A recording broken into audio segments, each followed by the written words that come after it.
Muy buenos días a todos los que amablemente están conectados, ahora sí, con el lenguaje de Internet, a esta conferencia. Soy Luz Helena Cabrera, secretaria ejecutiva de la Fundación Miguel Alemán, y tengo mucho gusto en que nos haya aceptado la invitación el maestro César Rafael Ocaña Romo, quien es maestro en Ciencias de Agricultura Internacional por la Universidad Humboldt de Berlín, Alemania. Tiene amplia experiencia profesional en la iniciativa privada, en el gobierno y en el sector gremial en las ramas agropecuaria, ambiental, administración de riesgos y finanzas, que son temas tan relevantes hoy en día. Y ha colaborado en publicaciones de análisis del sector agroalimentario y rural.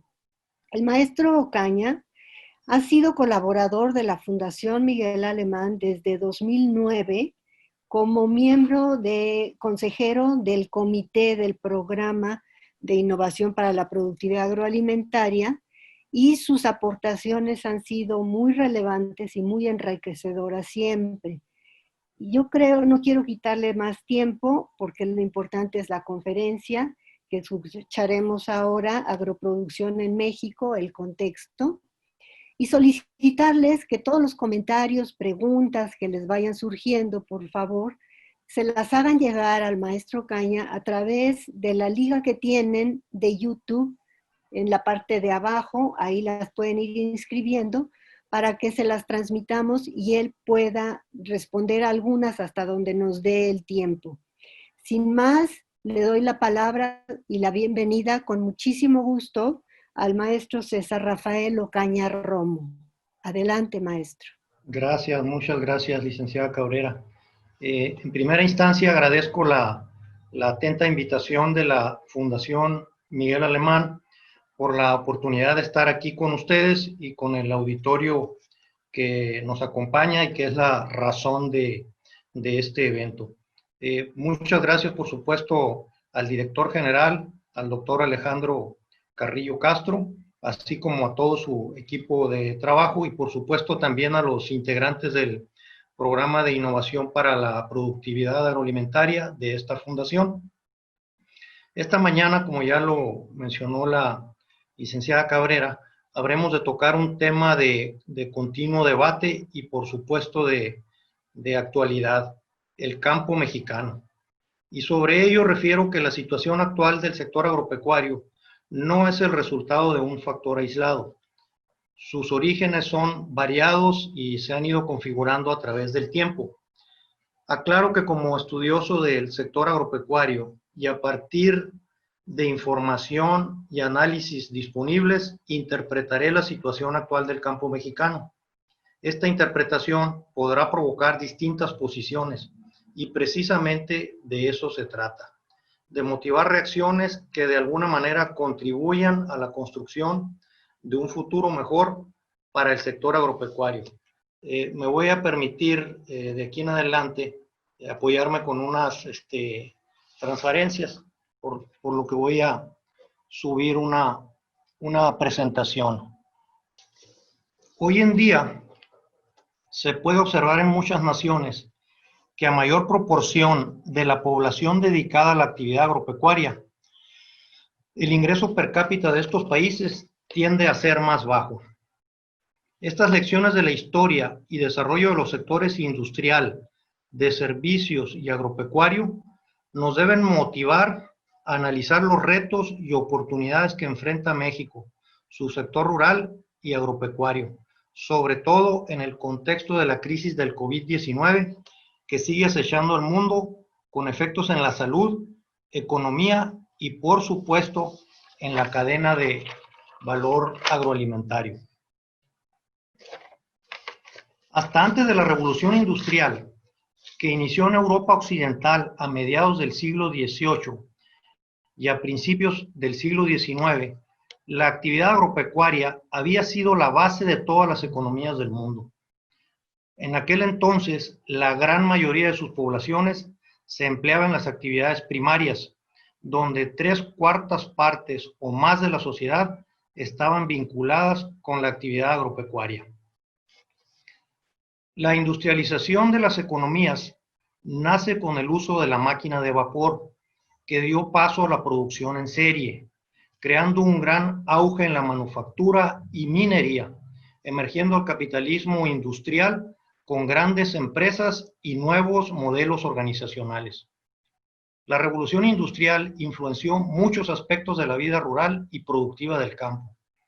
Con la expansión del proceso de industrialización a Europa del Este y otros continentes, la población ocupada en las tareas agropecuarias fue disminuyendo paulatinamente hasta llegar a representar en los países desarrollados alrededor del 2 al 3% de la fuerza laboral, cuando antes de la industrialización llegó a significar en algunos de ellos hasta el 80%. El proceso de industrialización propició el éxodo rural o campesino hacia las poblaciones urbanas, que con su consecuente crecimiento implicó más transformaciones socioeconómicas, las cuales se reflejaron en nuevas demandas de bienes y servicios. La llamada revolución industrial, con el tiempo generó crecimiento económico y mejores ingresos per cápita para la población. Durante el proceso de desarrollo económico industrial, la historia, sobre todo la de Europa Occidental y otros países desarrollados, indica que la proporción de la población dedicada a la actividad agropecuaria disminuye, pero los números absolutos típicamente aumentan en su etapa inicial. En esta fase, los mercados agropecuarios poco desarrollados crecen lentamente. Se comercializan los excedentes de producción, aunque sigue persistiendo la economía de subsistencia en el campo. Todo ello aparejado con una fragmentación de las unidades productivas como consecuencia del crecimiento demográfico rural y los cambios generacionales de las familias campesinas. El hecho de que en algunos países de Europa Occidental más del 80% de la población se dedicara a la producción primaria limitó los mercados, ya que no existía demanda. La mayor parte de la población no consumía productos del campo, salvo un 20% de la población. El crecimiento demográfico en las zonas rurales y la atomización de las unidades de producción que se vivió en aquellos años tuvo varias implicaciones en el comportamiento del sector. Se dificultaron las economías de escala, lo cual desincentivó la adopción de innovaciones tecnológicas relacionadas con maquinaria y equipo. El exceso de mano de obra rural, familiar o indirecta desmotivó el uso de maquinaria que optimizara los medios de producción. Además, esta fragmentación también propició un aumento en el costo o renta de la tierra para uso agropecuario, ya que su precio se determinaba en base a criterios o valores culturales. Todos estos aspectos causaron serios efectos en la rentabilidad de la actividad agropecuaria y su producción. La sobreoferta de mano de obra en el sector agropecuario, el subempleo e incremento de la población sin tierra, aunado a la falta de generación de empleos de la industria, significó que había pocas oportunidades fuera del sector agropecuario, aspecto que en países con otros modelos de desarrollo a los de Europa Occidental provocó reformas y leyes de redistribución y reparto de la tierra como respuesta a los problemas que entonces enfrentaba el sector rural. Una etapa subsecuente de la industrialización se caracteriza por un rápido crecimiento del mercado agropecuario, por lo que las unidades de producción comerciales se incrementan a expensas del sector de subsistencia. En esta faceta, los sin tierra tienen oportunidades de migrar e incorporarse a la fuerza laboral que requiere la industria, por lo que estos disminuyen el número y se incrementa la proporción de productores comerciales. No obstante, en el patrón histórico, se observa que los aumentos en producción no son suficientes para el abasto nacional, por lo que se hacen necesarias las políticas de gobierno que incentiven mayor producción, así como la importación de alimentos. Sin embargo, queda claro que tanto la ausencia de una rápida demanda de alimentos o la importación desmedida de estos desincentivan la mejora en los métodos de producción nacionales. Por ende, continúa persistiendo la actividad agropecuaria de subsistencia. La última etapa de la industrialización se presenta cuando hay un declive de la población dedicada al sector agropecuario en términos absolutos y relativos. Aquí hay un marcado éxodo a las zonas urbanas, no solamente la fuerza laboral, sino de pequeños productores, quienes pueden obtener mejores ingresos en estas nuevas fuentes de empleo. Estos dos aspectos tienen un importante impacto en la actividad del campo. La migración de los pequeños productores propicia un aumento en la superficie de las unidades de producción y la escasez de mano de obra incentiva la adopción de tecnologías que optimizan los medios de producción. En este periodo, en el caso de Europa Occidental, la brecha entre los ingresos no agropecuarios y los agropecuarios se volvió un asunto político y económico, el cual desembocó posteriormente en la política agraria común de la hoy Comunidad Europea, así como en Estados Unidos con la actual Farm Bill. La producción agroalimentaria se desarrolla bajo un sistema complejo que es influenciado por la interacción de procesos ecológicos, económicos y sociales, que se reflejan a través de diversas variables de tipo climático, de mercado, macroeconómicas, de las políticas públicas dirigidas al sector, características particulares de los agroecosistemas, disponibilidad de recursos financieros, así como aspectos socioculturales, todas ellas interrelacionadas, razón por lo que existe una diversidad de estrategias y combinaciones de manejos que se implementan dentro del proceso productivo de una unidad de producción agroalimentaria, todos ellos con diferentes resultados de eficiencia productiva y sustentabilidad.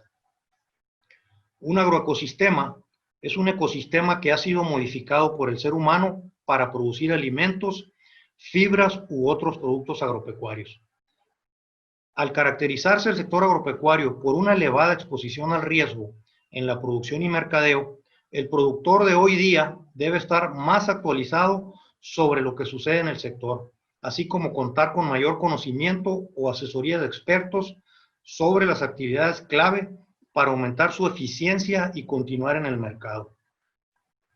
La eficiencia del sector primario en el país no solo debe concernir al sector productivo, sino también a la sociedad y gobierno, ya que dependiendo del uso y manejo que se dé a los recursos naturales y materiales, habrá una repercusión en el bienestar y desarrollo de la sociedad. De ahí la importancia de respuestas que incidan favorablemente en el sector productivo para un mejor proceso de toma de decisiones en las unidades de producción y mayor crecimiento para el país.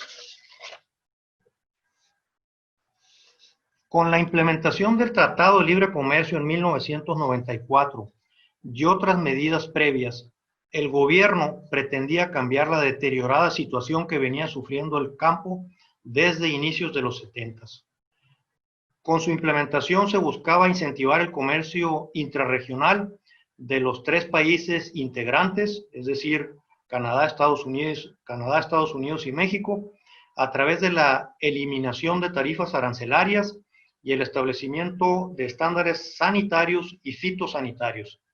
Además, se contempló que cada país podía generar sus propias políticas internas, condiciones para productos específicos, como fue el caso de la leche con Canadá y el maíz en México, y políticas de subsidio con alteraciones mínimas al mercado. Todo esto durante un periodo de transición del 1 de enero de 1994 al 1 de enero del 2008. Previo al análisis de los efectos del Tratado de Libre Comercio con América del Norte, es importante ubicar en qué consiste este nivel de integración respecto de otros estadios de unificación más avanzados que tienen otros efectos en las políticas y desarrollo de sus miembros. El Tratado de Libre Comercio se caracteriza de manera general porque entre sus miembros no hay tarifas excepto las negociadas previo al acuerdo. Los países integrantes pueden imponer sus propias tarifas a países no miembros. Y la triangulación de productos no es posible, razón por la cual existen las fronteras. El siguiente nivel de integración es la unión aduanera, en la cual existen acuerdos de mantener niveles similares a las tarifas de importación de países no miembros. Otro grado más es la unión económica, en la cual adicionalmente al libre comercio de productos se da el libre flujo de la fuerza laboral, entre otros aspectos. Un siguiente grado de unificación es la llamada unión monetaria, en la cual cada país miembro renuncia a su moneda local, creándose una moneda única con un banco central, por lo que no existen tipos de cambio entre los países miembros. El siguiente nivel de integración es la federalización, donde además de la homologación de estructuras económicas, las estructuras sociales y políticas son similares para todos los países miembros. Un aspecto interesante sobre los diferentes niveles de integración que se han observado en el ámbito internacional es que los acuerdos supranacionales crean reglas estables que le dan predictibilidad y certeza al país y sus inversionistas, aceptándose una especie de camisa de fuerza a cambio de las prerrogativas que se logren con los acuerdos, algo que en los tiempos actuales es preciso aquilatar. Estos mecanismos han servido de catalizadores para lograr pactos estratégicos que en condiciones normales en los ámbitos nacionales serían muy difíciles de lograr. Ejemplo de estos pactos fueron España, Portugal, Chile, donde incluso los cambios de gobierno y partidos no llegan a alterar los ejes centrales de sus políticas.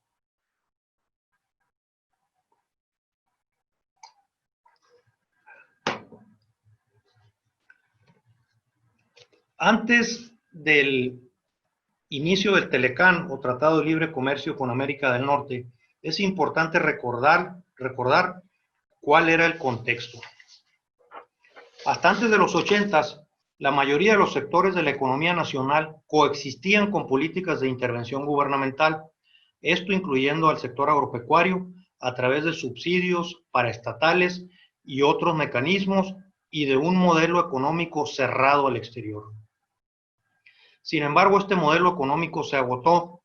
Existen altos niveles de inflación, devaluaciones y endeudamiento externo en un contexto internacional de baja en los precios del petróleo. Es a mediados de los 80s cuando se inicia el proceso de apertura comercial, el cual contempló un desmantelamiento progresivo de la estructura institucional de apoyos al campo, el ingreso al GATT en 1986, el General Agreement on Tariffs and Trade, las reformas al artículo 27 constitucional en 1992 relacionadas con los regímenes de tenencias de la tierra y el fin del reparto agrario. La implementación del programa de apoyos al campo o Procampo, un subsidio planteado a 15 años para los productores de granos, desligado en su aplicación de la siembra de un producto en específico, por lo tanto no distorsionante del mercado. Y para culminar con estas medidas, en 1994 inicia el Telecán. En este contexto cabe recordar las expectativas de desarrollo económico del país fueron magnificadas. El Telecán, hoy el reciente Temec, muchos años fue cuestionado. La principal causa de ello refería al gran rezago económico de una buena parte de la población mexicana. Las cifras en el sector rural son reveladoras. La participación en el PIB del sector agropecuario mexicano en los últimos años ha girado alrededor del 6%. Sin embargo, cerca de un cuarto de los 127 millones de mexicanos viven y trabajan en áreas rurales. El rezago económico es evidente. Sin embargo, su origen es diverso, variado y configurado a través de la historia del país.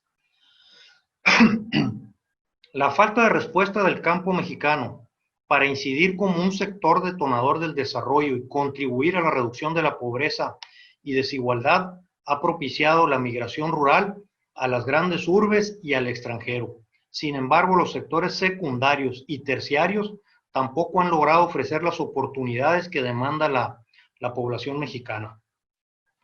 La realidad es que los efectos de las políticas implementadas en el campo mexicano son muy diversas y heterogéneas. Así, el campo mexicano continúa con una estructura bimodal de producción.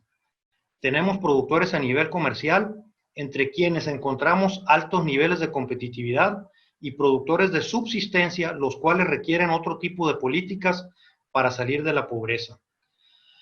La cuestión en cuanto al Tratado de Libre Comercio de América con el Norte, hoy TEMEC, es si el balance genera beneficios para el país, es decir, si las ganancias del comercio superan a las pérdidas.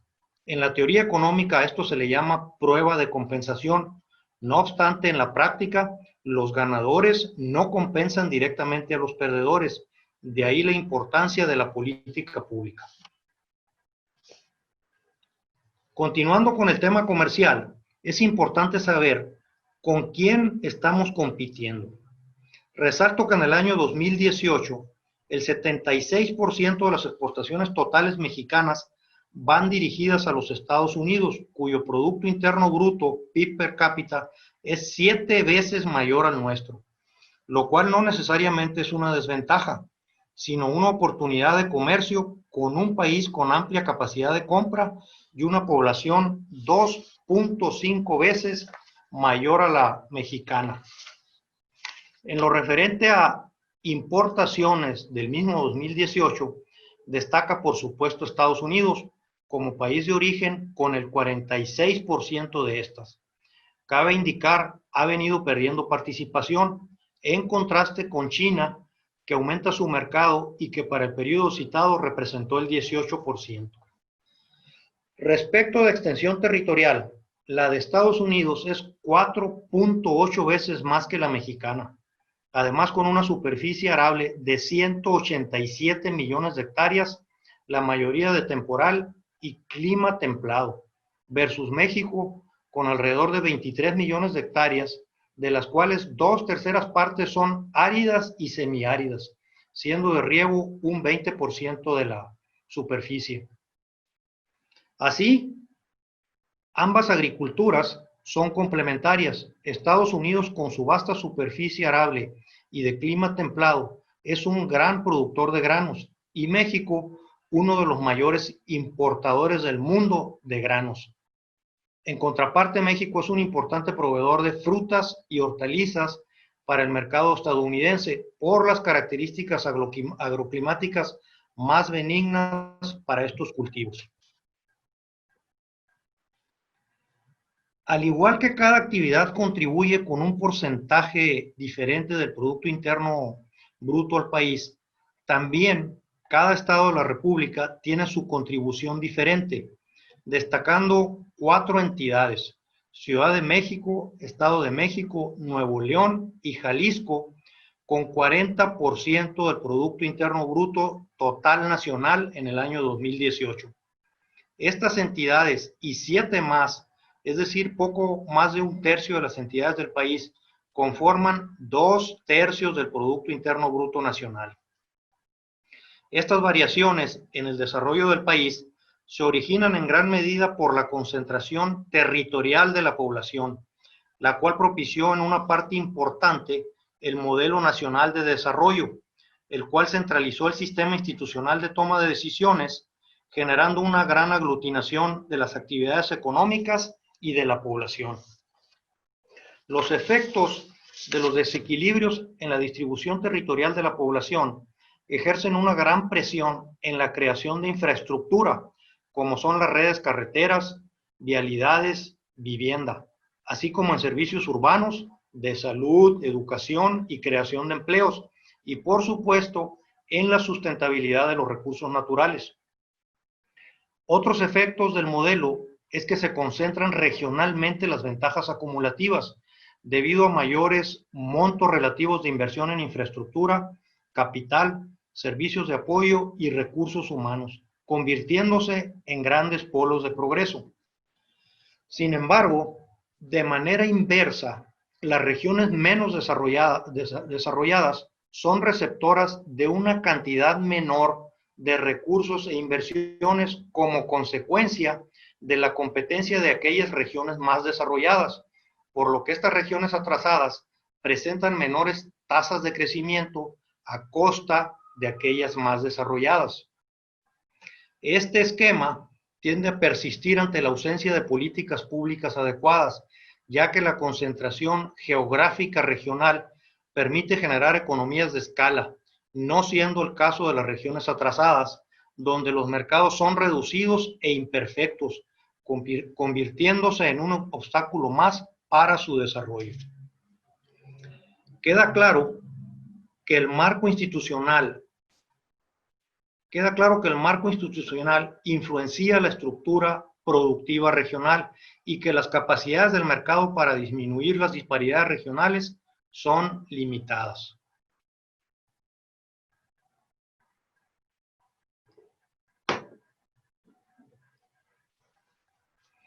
La falta de infraestructura y redes de comunicación en el campo y zonas rurales genera altos costos de transacción en los procesos productivos. Por otro lado, la globalización de los mercados implica un mayor acceso a productos agroalimentarios, los cuales adicionalmente presentan una tendencia a la baja en sus precios reales. El efecto de falta de infraestructura y el acceso a productos baratos del exterior va en desaliento de las actividades productivas locales, sobre todo en aquellas zonas sin mercados regionales. Con ello, adicionalmente se frenan los efectos positivos de crecimiento que genera el consumo de producciones locales, pero por otro lado, se benefician los consumidores rurales y urbanos con productos más baratos y estandarizados que en no pocas ocasiones desplazan o sustituyen productos locales. Ante esta situación, el dilema gubernamental ha sido el de realizar inversiones en infraestructura para generar el desarrollo regional o dejar el statu quo imperante del libre mercado. La propiedad comunal y los ejidos en México llegaron a cubrir un área de 102 millones de hectáreas, que equivalen aproximadamente a la mitad del territorio nacional. Una externalidad que se deriva de la explotación comunal es que no hay una clara delimitación de la titularidad individual de los derechos de explotación. Las tierras de uso comunal son explotadas por la comunidad en su conjunto, pero sus beneficios son de carácter individual. En contraparte, las tierras de uso colectivo se derivan de una forma de organización económica para la producción en el ejido, trabajándose de manera conjunta y repartiendo los dividendos obtenidos en forma proporcional a las aportaciones y al trabajo.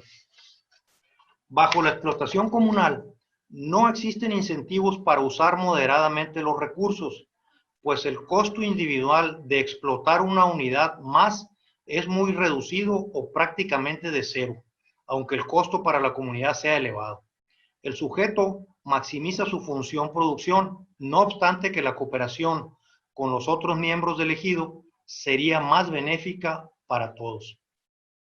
Al tratar todos los integrantes de maximizar sus beneficios, la consecuencia es que la superficie se congestiona y es sobreexplotada, disminuyendo paulatinamente su rendimiento y rebasando la capacidad de recuperación de la flora. Esto sin que nadie asuma los costos de reforestar para que los demás continúen su explotación. Hasta hace unas décadas, en México, 60 centrales de abastos llegaron a comercializar más del 90% de sus productos frescos a supermercados y tiendas minoristas. Con este sistema, caracterizado por una gran participación de intermediarios urbanos, se estimó que en el proceso de cosechas de productos perecederos hasta su llegada al consumidor final, se llega a perder entre el 50 y 60% de la producción. En Estados Unidos, cerca de 2/3 partes de los productos agrícolas frescos comercializados en los supermercados provienen directamente de las zonas de producción. Estas estructuras tradicionales de producción y mercadeo mostraron tendencia a ser rebasadas por los efectos del Tratado de Libre Comercio con América del Norte. Aparecieron las grandes cadenas de supermercados que ampliaron vertiginosamente sus mercados. Las implicaciones para el sistema de producción y mercadeo agropecuario del país de ambos esquemas son importantes. En el caso de las cadenas de supermercados, con menos pérdidas de producto, buscan economías de escala, optimización centralizada de sus inventarios, estándares de calidad de sus productos, manejo en frío y proveeduría continua, algo que no muchos productores mexicanos, individualmente u organizados, pueden lograr. Gran parte de los productores mexicanos no tienen la capacidad para proveerlas con los volúmenes de producción y estándares de calidad que requieren. Así es de considerar que un componente fundamental que condiciona la transición económica de las formas tradicionales a estadios más complejos y modernos de la producción es la capacidad de gestión de los productores. La integración social es uno de los mayores determinantes de la competitividad. Las nuevas formas de organización e interrelación entre los agentes económicos de las cadenas productivas potencian el desarrollo económico y ayudan a corregir las tendencias destructivas de los mercados. La desarticulación del sector agropecuario mexicano tiene un fuerte impacto en su desarrollo. ¿Qué expresa hoy en día el gremio agropecuario?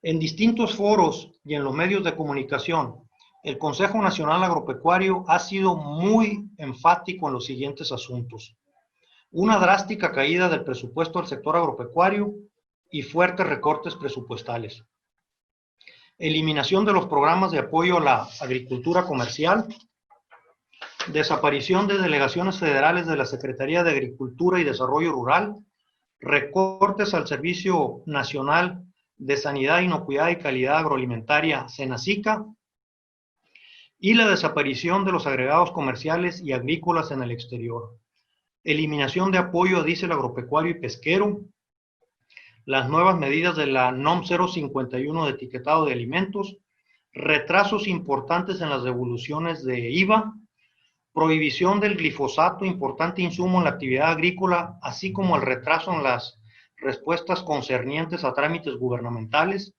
intención de gravamen de agua en iniciativas de ley de la Cámara de Diputados, modificaciones a la Ley de Aguas Nacionales y la Ley de Maíces Nativos en el Senado de la República, que generan incertidumbre a la inversión en el sector primario.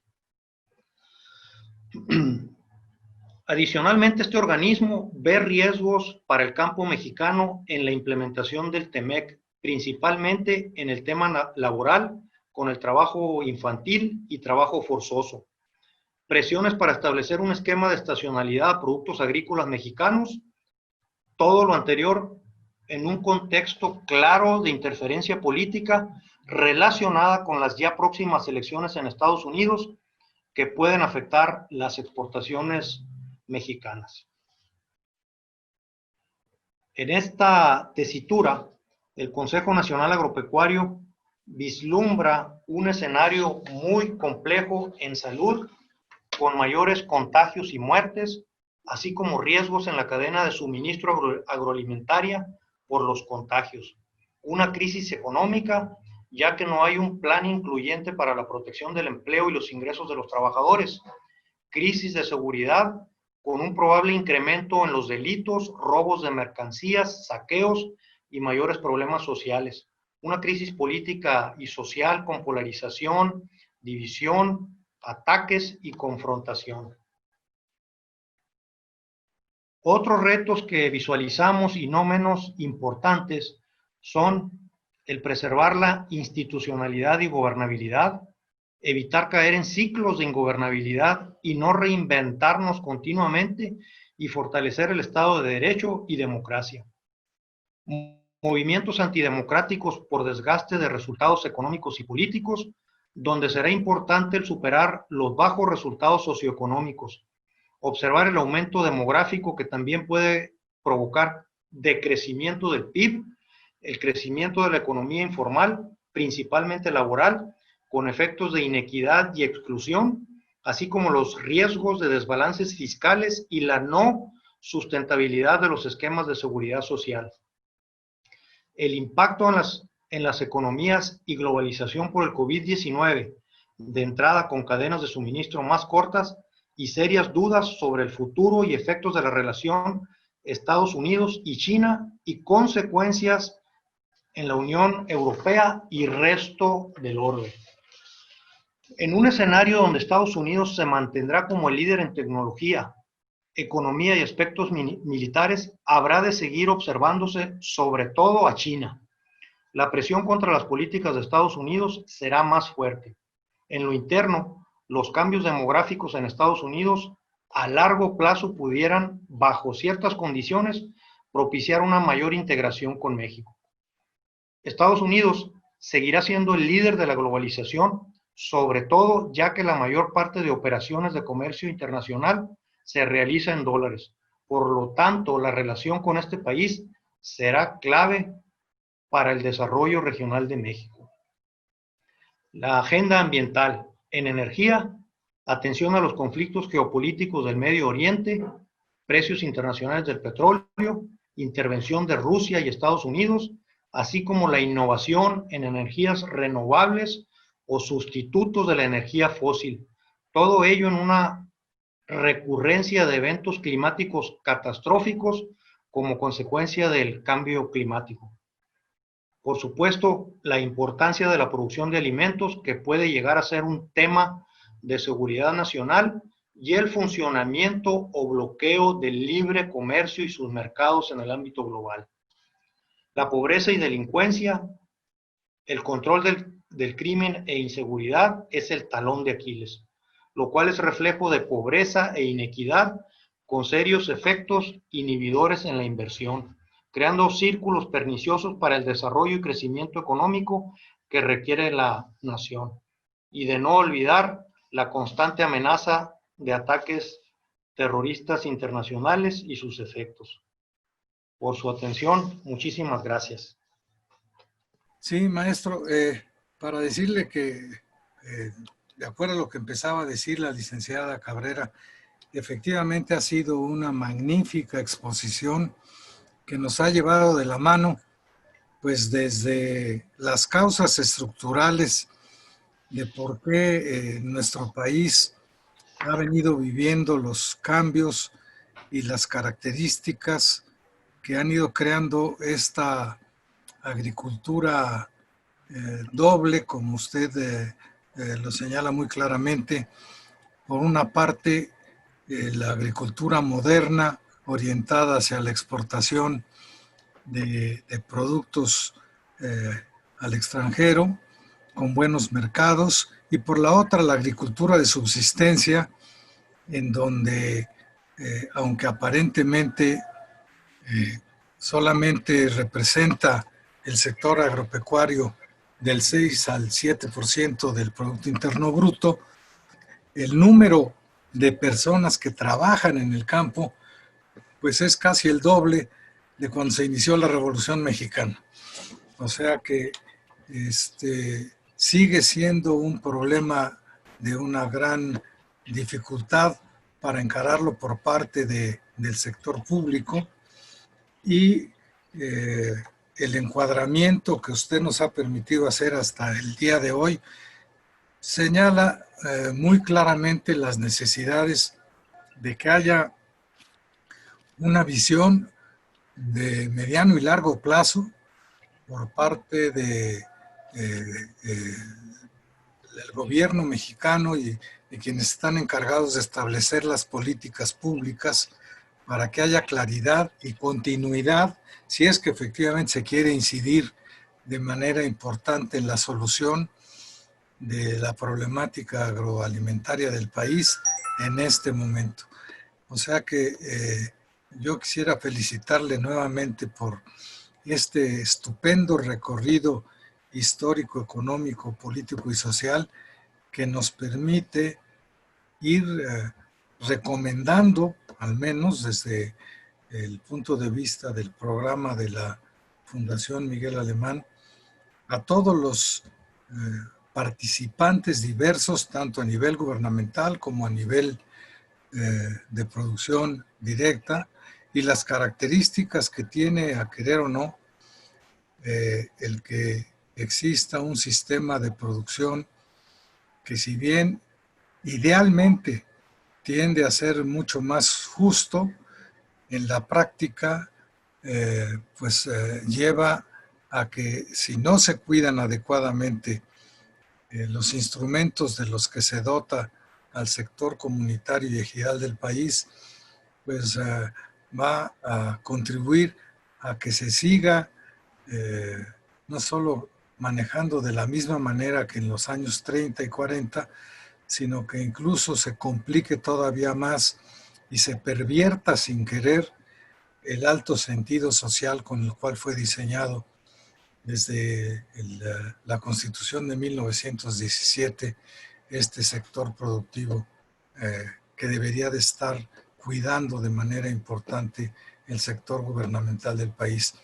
Yo creo que es una clarinada, como alguna vez le oí decir a mi padre utilizando esta metáfora de llamada de atención a lo que debería de hacerse para poder ir resolviendo, insisto, con seriedad, pero sobre todo con la continuidad que obliga el mediano y largo plazo en la problemática de nuestro sector agroalimentario. De nuevo, muchas felicidades, maestro Ocaña, por esta estupenda charla que nos ubica en dónde estamos, de dónde venimos y hacia dónde podríamos estarnos dirigiendo si queremos corregir los problemas que tenemos actualmente. De nuevo, muchas gracias.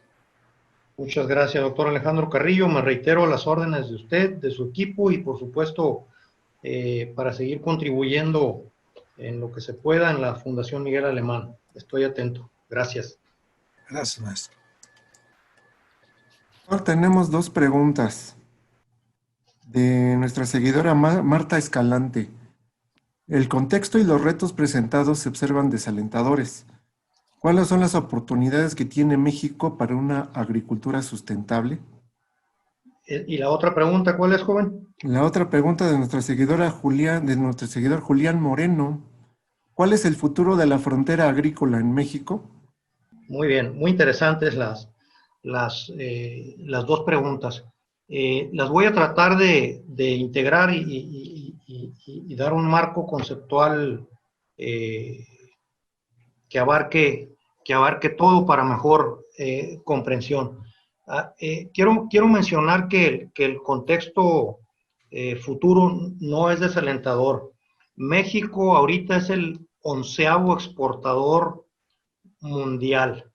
Esto quiere decir que como bien comentaba el doctor Carrillo también, tenemos productores altamente competitivos en el contexto global y que se logra exportar productos de muy buena calidad y con la inocuidad que requieren los mercados más exigentes del mundo, como es nuestro socio comercial Estados Unidos, en primer lugar por el volumen que se comercializa con ellos, Canadá, mercados como Japón en el tema de las carnes y algunas hortalizas, y por supuesto la Comunidad Europea, entre los países, digamos, que tienen los más altos estándares en todos los sentidos de calidad e inocuidad de los alimentos.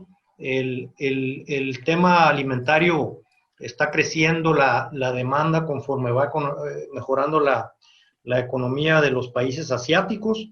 Entonces, creo que hay una muy buena oportunidad para México como país y sus productores de seguir trabajando en los cultivos que somos altamente competitivos por las condiciones agroclimáticas que nos da la región. Eso en el contexto de retos.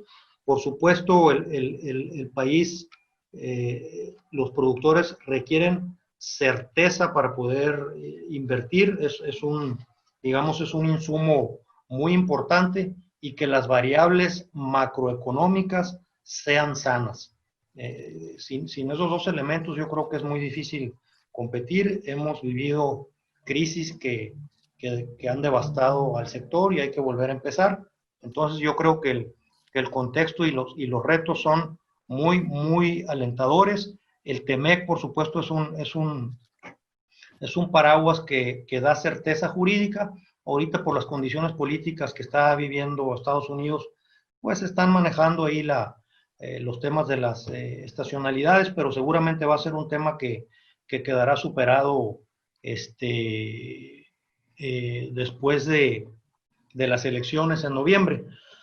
Y con respecto a la frontera de producción, la frontera agrícola, según dicen los números, ronda en los 25 millones de hectáreas más o menos, con las características que ya dijimos de 2/3 partes de la superficie en condiciones desérticas o semidesérticas, y precisamente con agua de riego derivada de pozos profundos o de inversiones en infraestructura, que justamente se hicieron muchas de esas inversiones en el periodo presidencial de don Miguel Alemán, que fueron inversiones en infraestructura que difícilmente podemos identificar actualmente el tamaño que económicamente significaron esas grandes inversiones y que fueron bienes públicos y que a la vuelta de los años repercutieron, por ejemplo, en el periodo,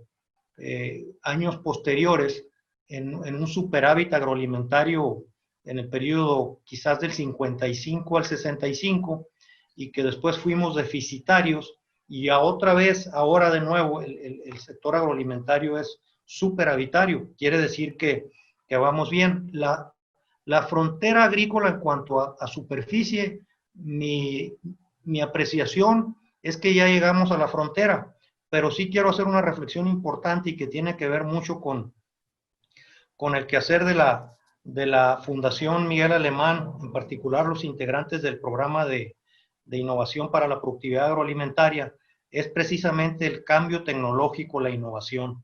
A mí me parece que lo que está por venir es el tema de abaratamiento de las energías renovables, y en particular refiero a la desalinización del agua de mar. El día que se logre generar una tecnología barata y eficiente, sustentable, de desalinización del agua, va a cambiar la frontera agrícola, porque se va a hacer uso de tierras marginales y posiblemente tengamos impactos muy positivos en la reforestación y en la conservación de los recursos naturales. Mi reflexión sería más el uso de la tecnología basada en ciencia, que nos dé suficiencia alimentaria y mejor calidad de vida a la población mexicana, y crecimiento económico, por supuesto. Esa sería mi respuesta para las dos personas que nos hicieron preguntas. Quedo a la orden. Nuevo, reiterar el agradecimiento expresado ya por el doctor Alejandro Carrillo Castro por esta espléndida conferencia que efectivamente nos ha abierto luces del pasado, del presente y algunas señales ya para el futuro. Creo que quedamos muy agradecidos, maestro Ocaña, y lo emplazamos a empezar a preparar la siguiente, quizá mesa redonda, para que haya más debate, porque sus compañeros han estado un poco ocupados y no han podido conectarse. De todas maneras, yo quisiera mencionar que tanto para usted como para quienes no nos pudieron ver en este momento, toda la conferencia va a estar en YouTube, en la página de la Fundación Miguel Alemán, donde la pueden volver a ver las veces que ustedes gusten. Muchísimas gracias, y creo que con esto, a menos que usted tenga algún otro comentario, maestro Ocaña, podemos empezar a dar por concluida la mesa, la conferencia, y de nuevo agradecerle hasta allá, hasta su terruño donde se encuentra, que nos haya acompañado, que nos haya compartido su conocimiento. Muchísimas gracias. Muchísimas gracias a ustedes por la atenta invitación y la deferencia. Quedo atento y a sus órdenes. Buena tarde. Buena tarde. Buenas tardes a todos los que nos han acompañado. Que tengan un excelente fin de semana. Muchas gracias.